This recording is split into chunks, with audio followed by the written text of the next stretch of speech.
Good evening, everyone. Thank you for joining us. Welcome to the Portugal as a Tech Hub webinar. My name is Jonathan Gurvich. I'm CEO of Maven. We are a real estate investment management company based in Lisbon. Friends and colleagues asked me lately why we decided to organize this webinar, as its subject is not exactly in our company's core. Well, short answer is just matchmaking. For me, Israel and Portugal are like two friends that not really know each other, but you have this strong feeling that they will get along. Because it's only natural to put together two people that you love. But of course, it's not only that. Israel, over the years, become a major tech hub. And it seems like, at least being optimistic, that Portugal started its journey to become one. I believe that the ecosystem in Israel can contribute a lot to the young and exciting local tech scene here in Portugal. And of course, that Portugal can become a new place for Israeli companies to expand to as another window or door to Europe, Latin America, and so on.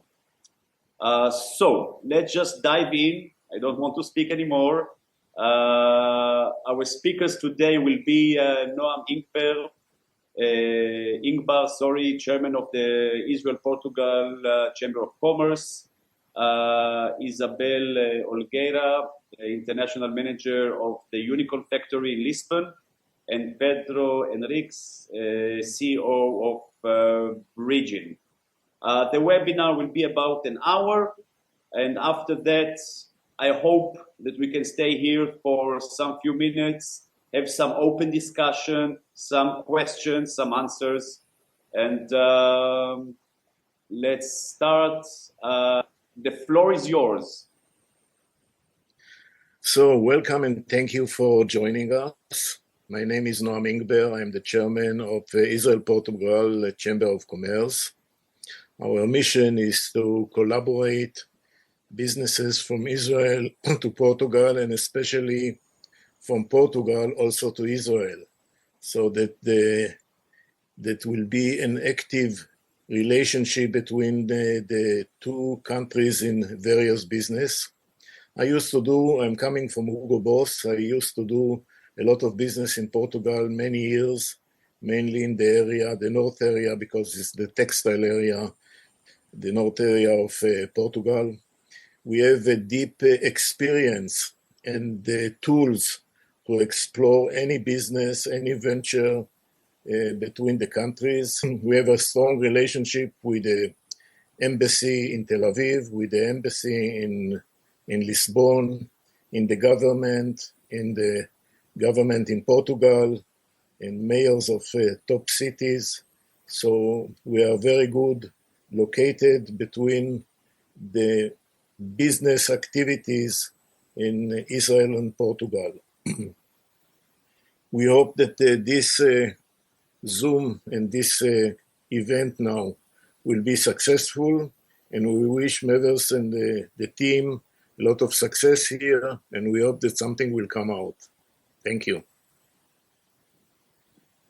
Thank you very much, Noam. Isabel, this is my moment to sign. Exactly. Thank you so much. All right. Hello, everyone. I hope you're doing well. Welcome to this webinar and welcome to Portugal. So my name is Isabel Olgueira. I am the international manager at Unicorn Factory Lisboa, and I'm gonna share my screen so I can start with my presentation. My main focus would be Lisbon, but I will cover some key figures when it comes to Portugal as a country. So let me start off by saying why Portugal is a good destination, not only for tourism, but also as a tech hub. So here I'm having some data of the reasons why Portugal is rising as a European tech hub. So the country is considered as a thriving economy, according, for instance, by the report of Doing Business. Is one of the countries in the world that is easy to do business with across border. Also is a very good place for business innovation. The people, the organizations, the government is open to explore innovation. And it's also, according to another report, one of the top 10 European countries to invest. That's a bit more in general terms when it comes to the economy. Then moving more to our area of expertise, so digital and tech. So it's one of the most, the seventh place of the most digitalized country in Europe. Also, when it comes to sustainability, also the production, the energy production, it's originated by renewable resources, more than the half. And also, I think it was 2022, we were also considered green capital, European green capital. So also very strong, becoming stronger when it comes to sustainability. Then more moving on to the talent pool. So we're the second country in Europe with the highest rate of engineers, and also very good at speaking English. And this is something that me personally, coming from Spain, I can assure you that I've experienced only good, positive moments and situations here in Portugal. Everyone speaks very well English, high proficiency in English, not only in the professional space, but also in the bigger cities. And then also the majority of the talent is concentrated in Lisbon, in the capital of Portugal. When it comes to quality of life, and I'm the best user case here to say, Lisbon and Portugal is considered as one of the most trusted city, most secure city, and also the best expats, one of the best expat destinations in terms of quality life. So you really can work hard, but also play hard, and you have the sea only 4 kilometers away. You have beautiful beaches. If you like surf, it's the place definitely to be. And you have a very sunny country destination with a thriving nightlife as well, and a culture, very nice local culture in its cities with historical ties to explore. So that's a bit more on the Portugal country, main figures and main reasons why Portugal. But let me then now explain you why we are seeing Portugal as well rising as a European leading tech hub. And this is where we come in place.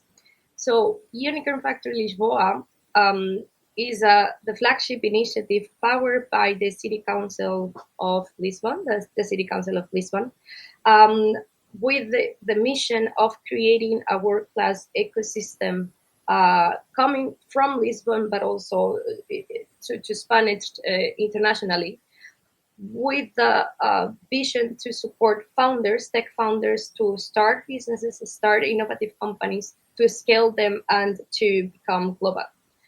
So with this mission, we started our journey in 2012. We're a nonprofit organization. It's a semi-public, let's say, supported by the City Council, but also by some private organizations. And the idea and the mandate that we had back in the days was to really create and start creating in Lisbon the startup and the innovation ecosystem. So we started doing that 12 years ago. And the last 2 years has been an incredible journey, because we not only launched the brand of Unicorn Factory Lisboa, but also at the city level, there was a change of government. So we had our President Carlos Moedas, which was the former European Commissioner. So he came to Lisbon with this idea and all this inspiration that he took from Europe in order to position the city as a leading tech hub. So he really wanted to implement this vision of we can do more in Portugal, not only supporting small companies and really early stage companies, but the idea and the vision it's now really ambitious, and therefore that's a bit our name. So we are trying to build a nation of unicorns, and to really create a world-class ecosystem where we have the top companies with us growing from this one to become unicorns and to become internationally with an international presence. So that's a bit who we are, what's our DNA, and it's in only 2 years, and this is why I was strongly focused in the timeline and the history, because in 2 years our initiative has grown exponentially, and we have achieved enormous results, which has also positively impacted the ecosystem in Lisbon and also, of course, indirectly the ecosystem in the entire country. So in 2 years, we have launched 25 programs, acceleration programs mainly. We have opened 6 innovation hubs across the city. We have collaborated with 26 international players from other countries. We are supporting 250 startups per year. And here I'm also considering, I'm considering here early stage startups, but also on top of this, we can put as well 20 scale-ups. These innovative companies that we are supporting has been able to raise more than 340 million in a cumulative investment rounds raised. And we are one of the main ecosystem enablers and key ecosystem enablers in Lisbon and Portugal, with the strongest network of mentors, local corporates, partners, and PCs. So this is a bit in a nutshell what we have achieved over the past 2 years. And because of these efforts, and because also of the mandate of the City Council that has provided to us, we've been able to attract and of course with the is a collaborative efforts with other ecosystem players in Portugal. We've been able to attract 14 international unicorns besides other 70 tech companies to Portugal.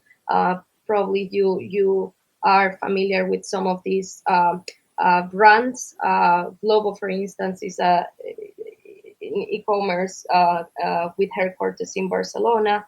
They are coming here. Klarna as well, Bolt, Clio, so on and so forth.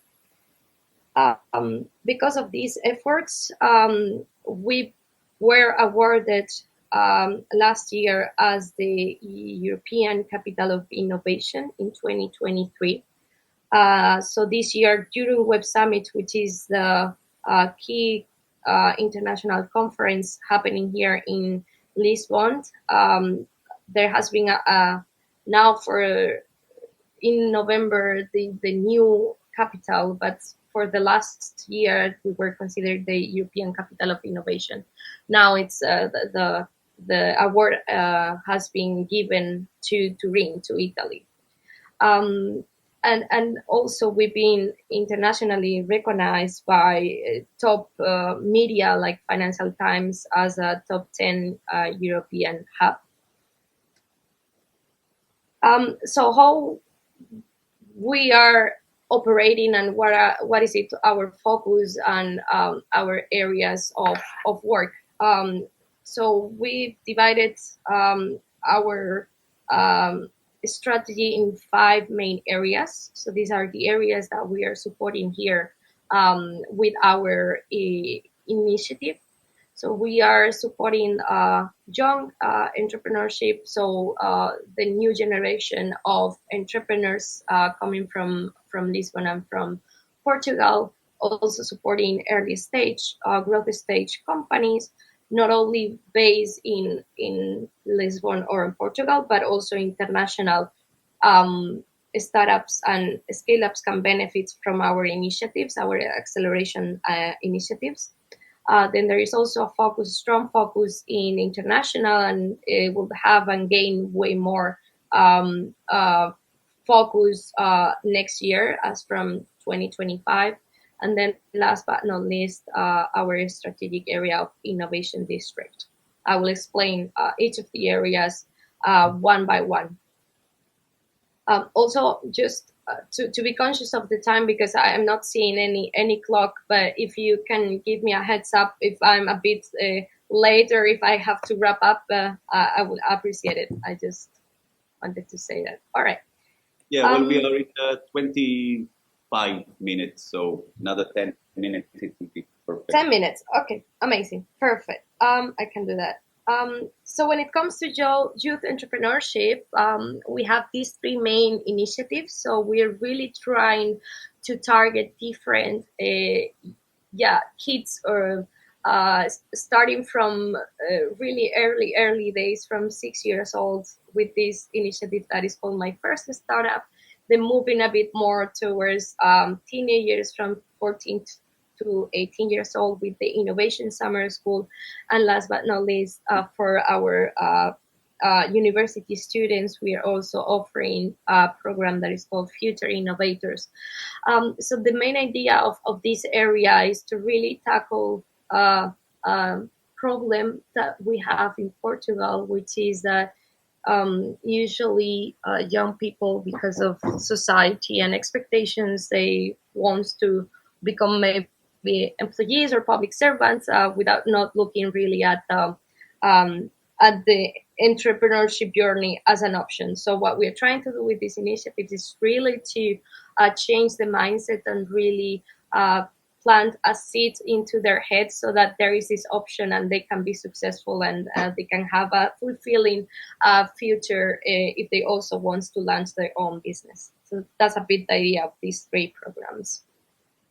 Now, if I move more towards the startups and scale-ups, this is how we defined these 2 type of maturity of the companies, and these are our main flagship programs. So for more early stage, pre-seed and seed, we are offering, or we have an incubation program.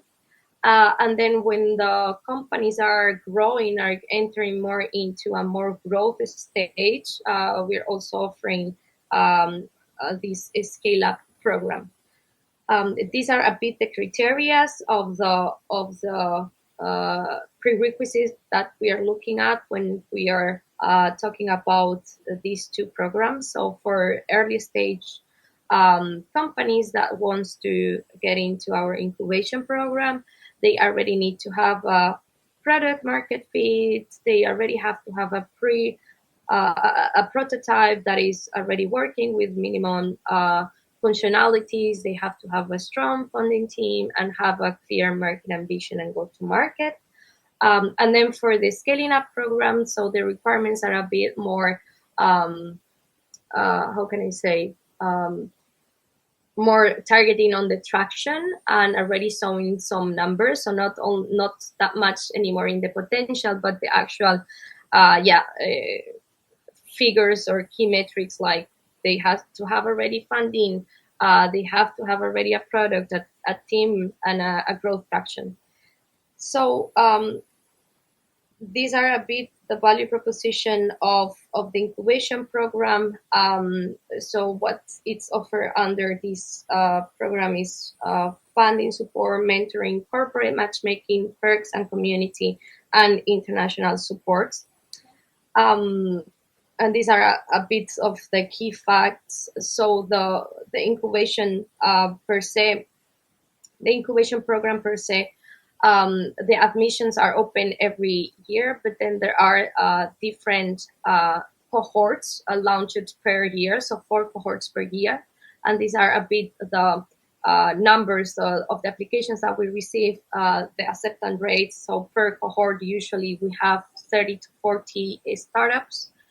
And this is a very important number, the nationalities, because 50% of the startups that are part of this incubation program are coming from outside Portugal. So you don't really need to be allocated in here in the country in order to benefit from this program. Same with the scale-up program. You don't really need to have the presence here just to apply. Ideally, you will see that after these 2 programs, you'll see the value, because you will start getting clients from Portugal. You will still start seeing the value that this country can provide to you, and eventually you will open and set up your operations here.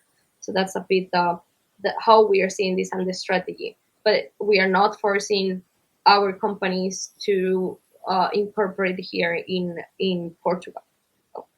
When it comes to the scaling up, so what we are offering is also some workshops on the immersive upscaling. We're also having some mentorship boards, some corporate and investor matching, support on the internationalization, and also on the community. On top of these 2 flagship programs, we're also having some thematic programs that are more verticalized by high growth sectors. So these are some examples of the programs that we are also launching and supporting. So on the go, it's more on the pay tech for tourism. Clean Future tackles the construction, mobility, and retail sectors for the future smart cities. Net Zero is more on the targeting the health sector, and Start to Table food tech sector. So usually these programs, we are doing it together in combination with our local partners. So these are the main partners you can see per program. But we are also now, for instance, for Clean Future, welcoming international partners to be added to the mix. So for instance, for Clean Future, for this edition, we also had the city of San Sebastian with us, the city of Marseille in France, the city of Helsinki in Finland, so that the startups that participate in the program not only have access to the city of Lisbon and the ecosystem of Lisbon, but they can also tap into these other international ecosystems that I just mentioned. When it comes to the international area, these are the 3 ways that we can support. We have a certain set of soft landing programs that's called Launch in Lisbon.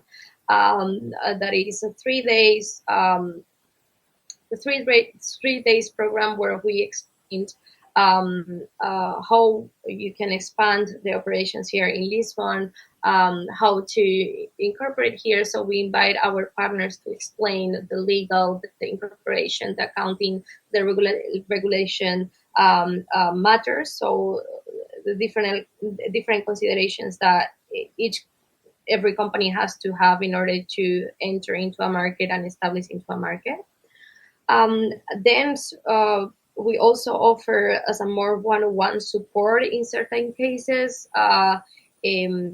this soft landing individual support in different areas. So here what we do, because of our extensive network, we can put you in connection with our different partners for the different areas that I am just mentioning here. So ranging from law to human resources, to really finding offices space, to really get connected to, and this is a bit the third point, the last point, get connected to the local community here and the main ecosystem players. including investors or peer companies, startups, scale-ups, or our corporate partners. Finally, and I think I'm gonna stop it here just because I'm mindful of the time. This is the last area that we're working on, and this is more the in innovation districts. So the strategy here is that we really want to have Lisbon as a city as a main tech hub, not only a specific part or a specific neighbor, but we really want to cover the entire city.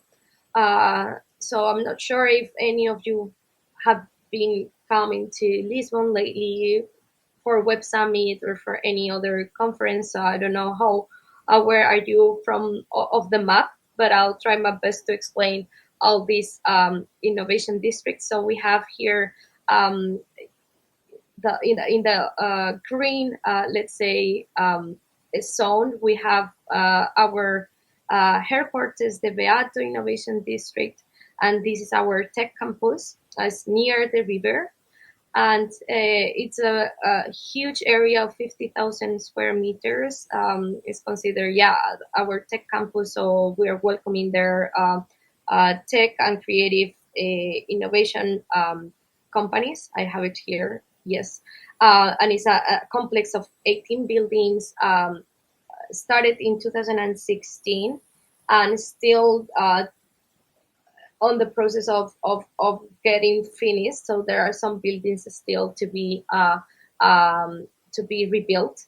But this used to be a place for the army to produce food, and in 2016 was completely rebuilt and renovated, and now it's our main headquarters, and we have already there some scale-ups working there. Some companies, Web Summit headquarters are also there. Some innovation departments of multinational companies are also there. So this is a bit of one of our main hubs that are related to tech and industry, creative industries. Then we also have in this part of the blue zone, which is the downtown of Lisbon. We have there our early stage hub, the incubation hub. So this is where the magic of the incubation program is happening, and where our startups are physically located.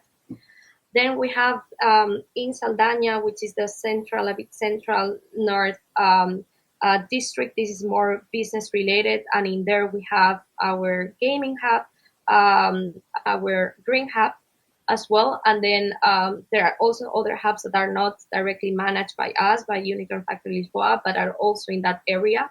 So FinTech House and Technical Innovation Center. And then last but not least, we have Albalade Innovation District. And we have there, we just last month, we opened the new AI Hub. So the new AI Hub, it's a building of 7 floors, 247 workstations. And with this building, we partnered with Google and Microsoft, so that they also have presence in the building. So for instance, Microsoft has an entire floor for them, for the AI employees. They are doing different initiatives at the local level to implement. They are calling it an AI fabric. So they are having different initiatives there in our hub. The idea is that here I have a bit of a summary of the 4 hubs that I mentioned, some of our hubs, and the different physical capacities as well, the companies that are there. And the idea of these hubs is that we concentrate, so we offer a physical space so that the community around that specific sector or that specific technology can really thrive and can really have a place to meet and to gather and to exchange and to get inspired. I'm not, because I'm because of the time, I'm not gonna go through all the other slides. I'm just gonna stop here. I hope it was useful for you. Here you can have QR codes to visit our website, and also if you have any questions, I can take the questions later on, but you can also write us here in this email, hello@Unicorn Factory Lisboa.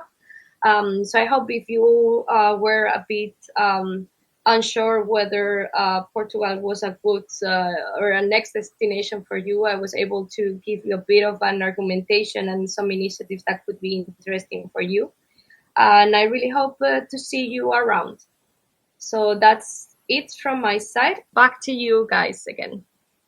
Thank you, Isabel, for this interesting presentation. There is, if you can put also your contact in the chat, that will be helpful. And Pedro, the floor is yours. My turn. Great. Thanks, Jonathan. You should be seeing our now traditional red steel bridge. Yes, this is actually the Golden Gate back in the United States, but we do have a similar one over here in Lisbon. All right, so thanks so much for the invite. Always a pleasure to join you, Jonathan, and the team and the chamber on these webinars. So hopefully I'll cover a little bit more practical information, starting with myself. My name is Pedro Henriques. I'm the founder and CEO at Bridgin, and today we are trying to add a little bit more information about, if you're in tech, you want to know about tech talent, most likely, right? So let's get down to that and understand a little bit more. Really context just for you to understand, from which viewpoint we are talking, right? And what is Bridgin? So, a team full of smiley faces. We have a very broad team from our own developers building our own platform to accountants and lawyers. So we do have a very complete knowledge, everything that it takes from, finding people to onboard people, run businesses, do the accounting, do the payroll, have benefit plans, all of that. So feel free, ask me about it if you feel so at the end. Quickly in terms of service, I don't want to bother you too much about this, but we've been helping companies, essentially tech companies, get into Portugal. Interesting enough, a few of them from Israel, being probably the best known that I also can talk to. Big ID, which is actually a unicorn, originally from Tel Aviv, obviously with offices in the United States by now. They are, by the way, in cybersecurity.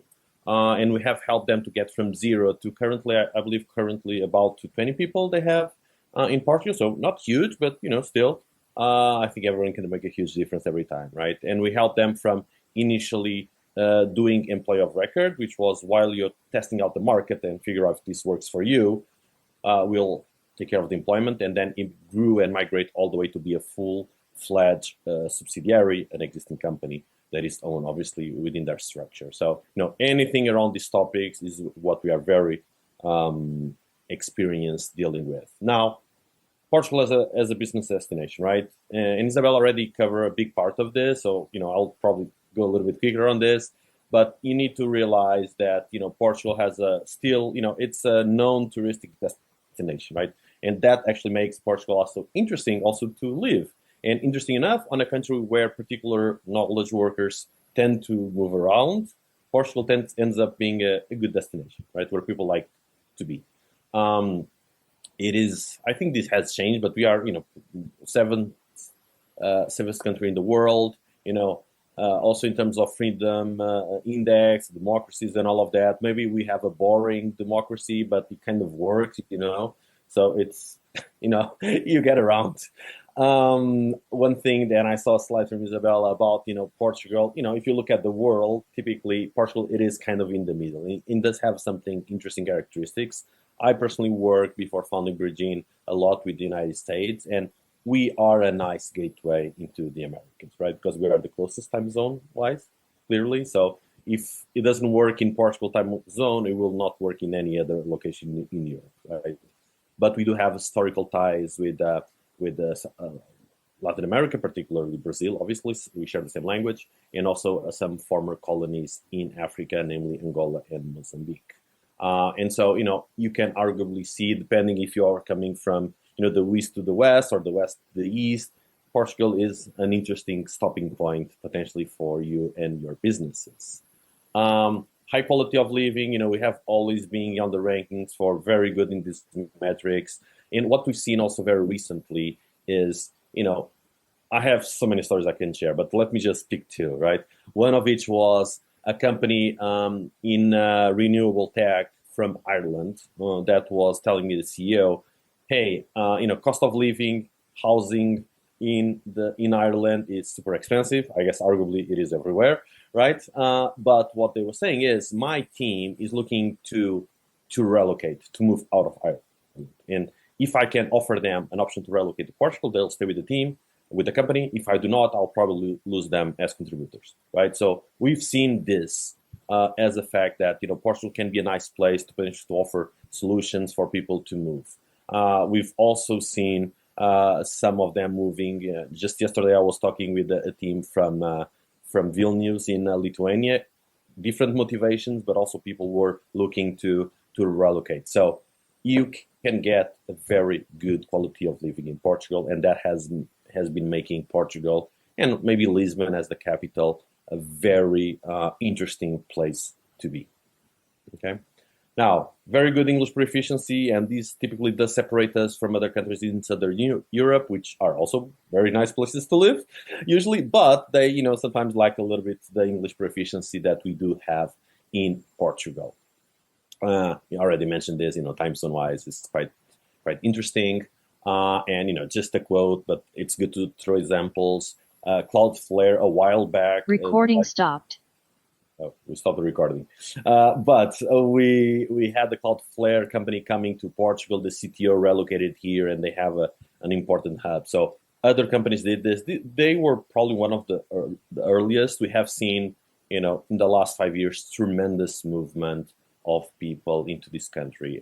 It is true that adds a little bit more competition for talent, but the talent pool has also grew, right? And particularly if you are looking for more, sometimes niche roles or people that already have significant experience within, modern product-based stacks, you can find them because now you have other companies similar to your field potentially already operating locally.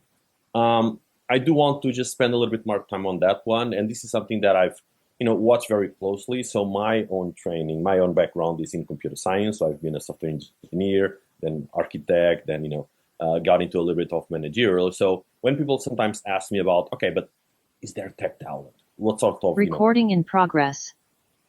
What tech talent can we get in Portugal? And I do think from my lens, Portugal has gone at least through a bit of a 3-phase in the last 10 years or so.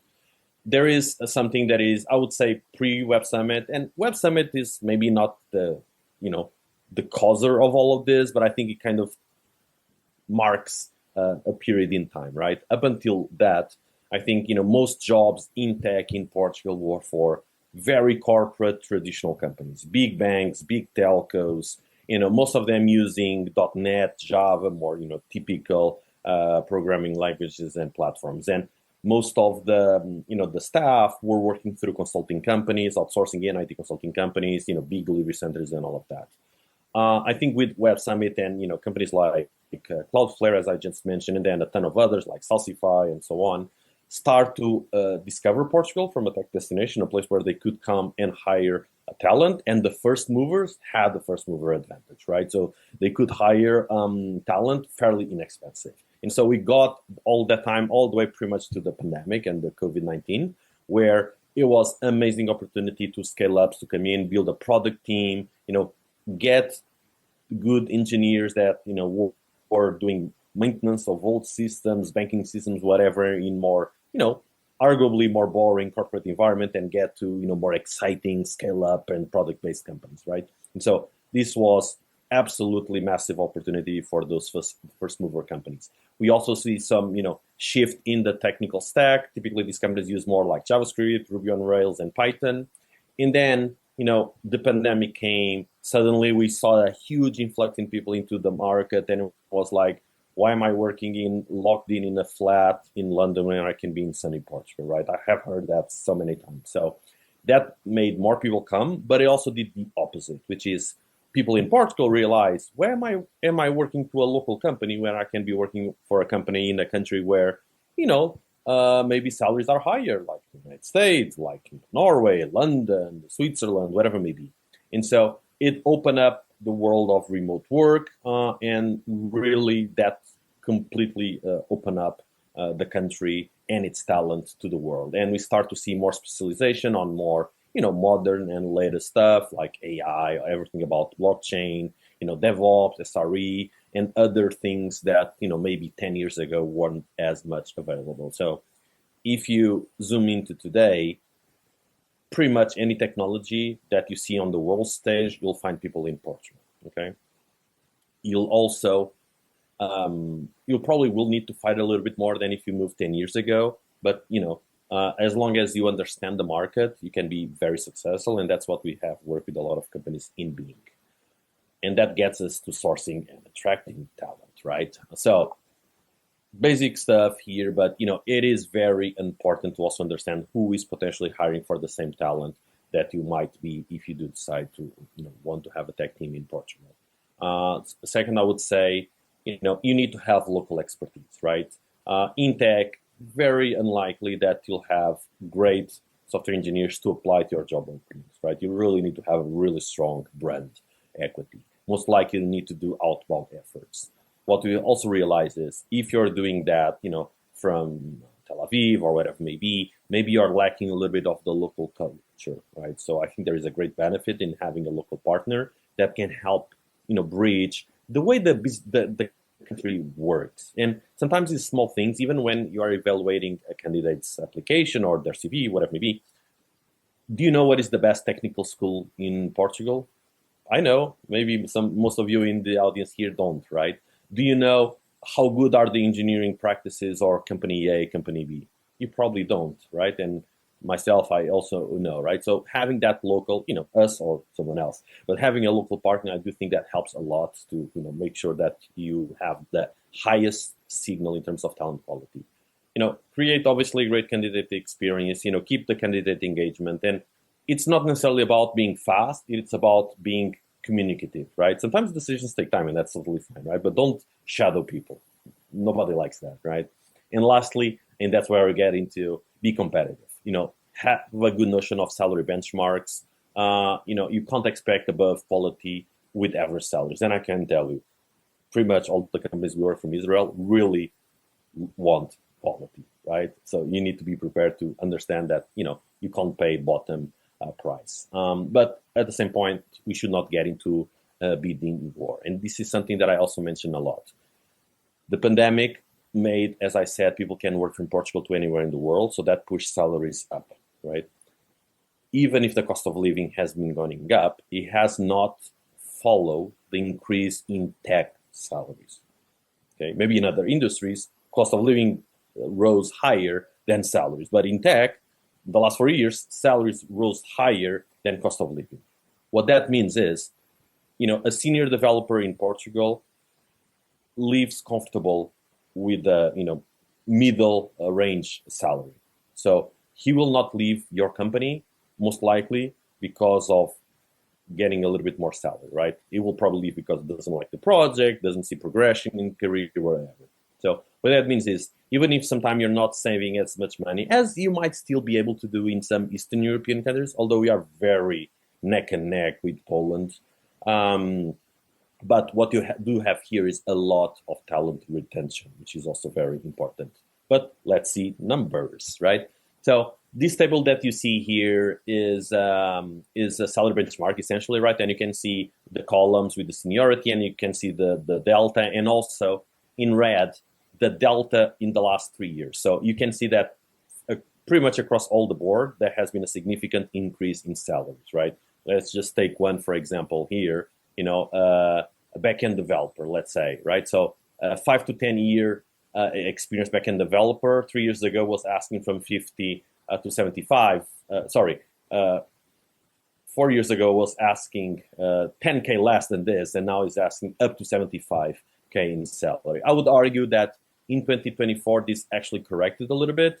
So, if we compare 2024 to 2023, actually it should be a little bit lower. There has been, a bit of layoffs. So all the, the hype and the over leverage that was on the market through the pandemic has corrected a little bit, but we don't see them going back to where they were in 2021, maybe correcting, a little bit. So, no be also aware about something that Portuguese people usually don't like to talk about salary. Okay, so it's a bit of a taboo. What that means is some salary studies are very biased and not that great in terms of data by a lot of reasons. One is people don't talk about it. The second reason is people sometimes receive money, and I'm just focusing on legal ways because then our companies kind of getting creative. But just on legal ways, you can receive money as benefits, right? For instance, in Portugal, meal allowance is exempt from taxation, which is an amount you can pay someone per day for a meal. You can pay for like benefits, like paying for the workers' childcare vouchers to put like the kids on a private school, and all of that has some tax advantages. And people, when sometimes they answer salary surveys, they focus on what they get into the bank, forgetting all the other benefits that they get, through all these other avenues just to get the tax efficiency. So be careful even when updating our knowledge. This is a good source that we usually use all of our content. Robert Walters, they do have what I believe is a very accurate salary benchmarks for tech in Portugal. Moving on, well, just another quote. This is a company from the United States. But quickly on employment law, and this is what you should also know. Employment law in Portugal tends to be very protective of workers, and Portugal is no exception. It is still probably better from an employer perspective than France and Germany, but it's kind of within that line. So you really need to understand what sort of work contracts that you are getting into. There are essentially 3 types of contracts: permanent, fixed term, and uncertain term. The ones that have a term fixed or uncertain have a limited quantity. You can have 6 months trial for the permanent work contract positions, but know that it can be really hard to one-sidedly terminate a permanent work contract. If the worker doesn't show up for work, beats someone, steals, whatever, obviously very easy. You have just cause, you can let him or her go. But if he or she is just dragging the feet, working a little bit less, it is really hard to potentially prove that. And unless you get to agreement and you throw a bit of money to the problem, it can get hard. So it is very important that we are aware of that and get good advice. Be also aware about the issue of misclassification of independent workers. So when we say the things on the left, a lot of people say, oh, okay, so we'll just have someone contractor, whatever. Wrong. Because that has actually even more liability to you, right? True independent workers, there's actually a regime in Portugal called green receipts. Traditionally, they were actually like green receipts that you could issue. And it's fine to use that if you have an architect doing some plans for your house, a plumber fixing something, but not someone that is working full-time every day at your command. That's a false independent worker if you try to use that way.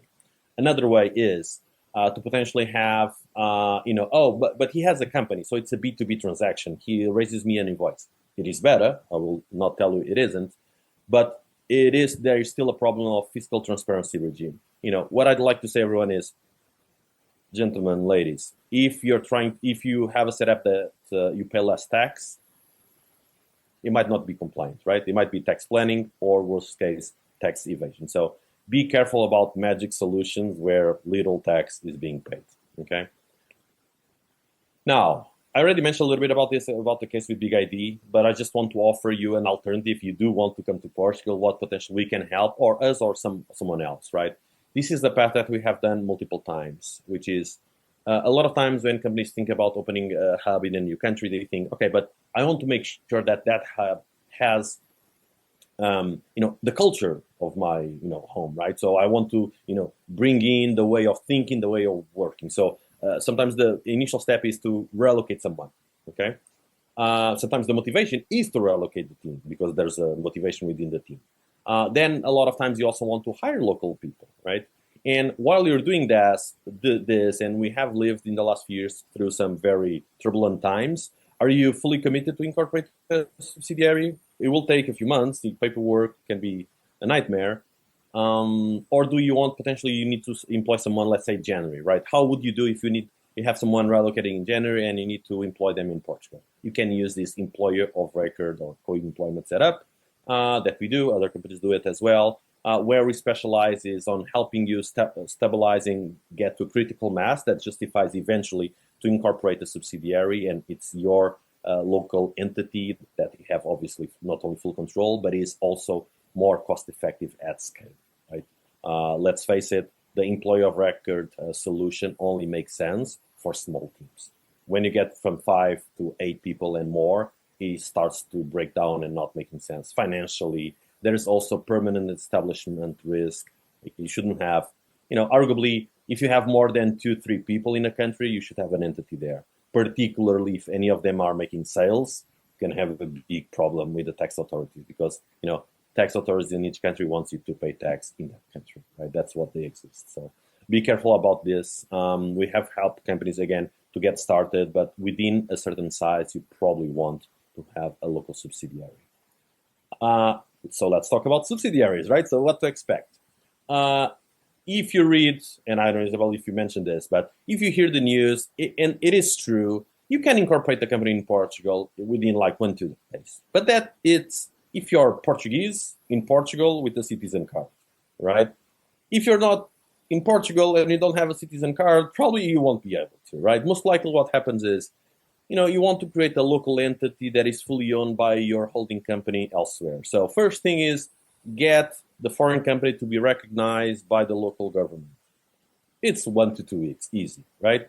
Then your managing director might not be in the country. We need to ask, again, a fiscal number for the managing director. Then you probably don't want a predefined name, a random name, right? So you want a custom name that aligns with your brand. So then you ask for the name admissibility. So you add all of this, it's easy, 4 to 6 weeks, easy, right? And this is assuming that you don't need to sign a bunch of paper with a very complex holding structure. But I will tell you, this is deterministic, right? So it might take a little bit more, but it happens, right? It's like, oh, we have the risk of not being, no, it happens. It might be a little bit slow, but it happens. Then what you need to be aware of is you need to prepare to be able to employ people. Again, if your motivation is to have employees. And by that, you need to cover the basic statutory needs, like to have mandatory workers' compensation insurance. You probably want to offer private health insurance, not mandatory, but customary. You probably want to offer meal allowance. You need to have like a provider with a card and stuff like that. So there's a kind of a ramp up of HR ops that is important to do. 4 weeks is more than enough to do it. But also within this 4 weeks, work contracts, right? So prepare a very good work contract, understand what is ongoing, and from that point on, you do get into a steady state. One thing that is not here, but I will tell you when you come here, because I know you will, one of the biggest problems you'll have will be banks. I'm sorry, but it's absolutely true. It's absolutely maddening to working with them. They take way too much time and are very opaque. So, it's just what it is, right? Every country has its things. Anyway, so just a laundry list of stuff that you need to do that obviously will help when we are executing. I guess we're getting very close to the end here.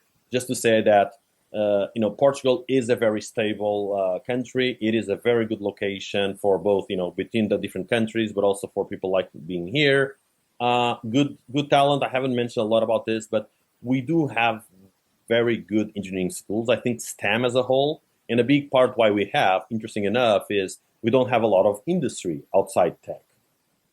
And so what that interesting enough means is being a scholar, being a teacher at the university, it is still highly respected, right? So you have good professors that teach good future talent and people to work with you. And then, culture-wise, obviously very Western culture, very good English, and I think a very welcoming nature. So that's what I had for today. Hopefully this was helpful. Feel free to visit us at bridgin.pt or at hello@bridgin.pt. I'll also leave my LinkedIn here on the chat. Again, my name is Pedro Henriques. I'm a founder and CEO at Bridgin, and thanks so much for the time today. Thank you very much, Pedro, for this talk. Thank you very much for your time. I hope to see you soon in Lisbon, maybe in Tel Aviv. So take care, everybody. And again, if you need any contact, links, presentation, feel free to write us, and we will connect you to Isabel, to Pedro, and so on. So thank you very, very much, everybody, and thank you very much, Isabel and Pedro. Obrigada. Boa tarde. Bye. Too much. Thank you, everyone. Bye.